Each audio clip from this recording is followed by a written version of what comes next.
नमस्कार मित्रांनो, welcome to the Renuka माता टेम्पल. हे आपल्या 3.5 शक्तिपीठांपैकी दुसरे शक्तिपीठ असून रेणुका मातेचे या ठिकाणी तांदळाच्या रूपात आपल्याला दर्शन घडते.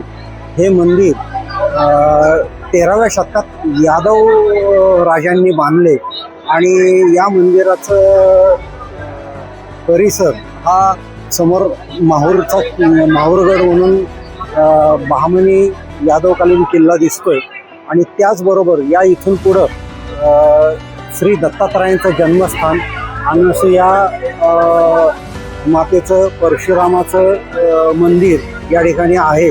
तर असं हे शक्तिपीठ, आद्य शक्तिपीठ, दुसरं शक्तिपीठ समजलं जातं. तर आता आपण किल्ल्याकडे जाऊया. धन्यवाद. सर्व मंगल मांगल्ये शिवे सर्वार्थ साधिके शरण्ये त्र्यंबके गौरी नारायणी नमोस्तुते.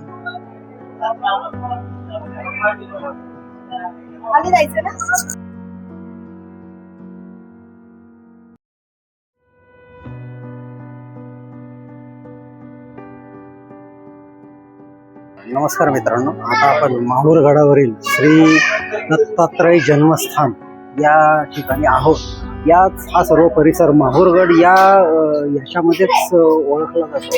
तर अशा या माहूरगडावर श्री दत्तात्रयांचा जन्म अनसूया या सत्यवतीच्या पोटी झाला. तर हिचे 3 पुत्र श्री दत्तात्रय, चंद्र आणि दुर्वास ऋषी या 3 जणांची ही माता समजली जाते. तर असे हे दत्तजन्माचे ठिकाण. आता आपण दत्तजन्माच्या ठिकाणाच्या दर्शनासाठी निघूया.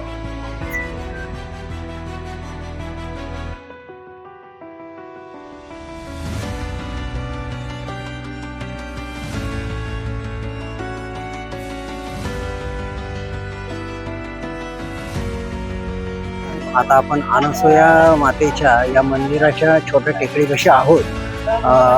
अनसूया म्हणजे अत्री ऋषींची पत्नी.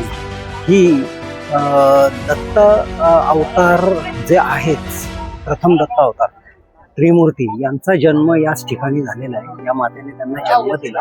ती तिच्या तपश्चर्येची व श्रद्धेसाठी अत्यंत प्रसिद्ध आहे.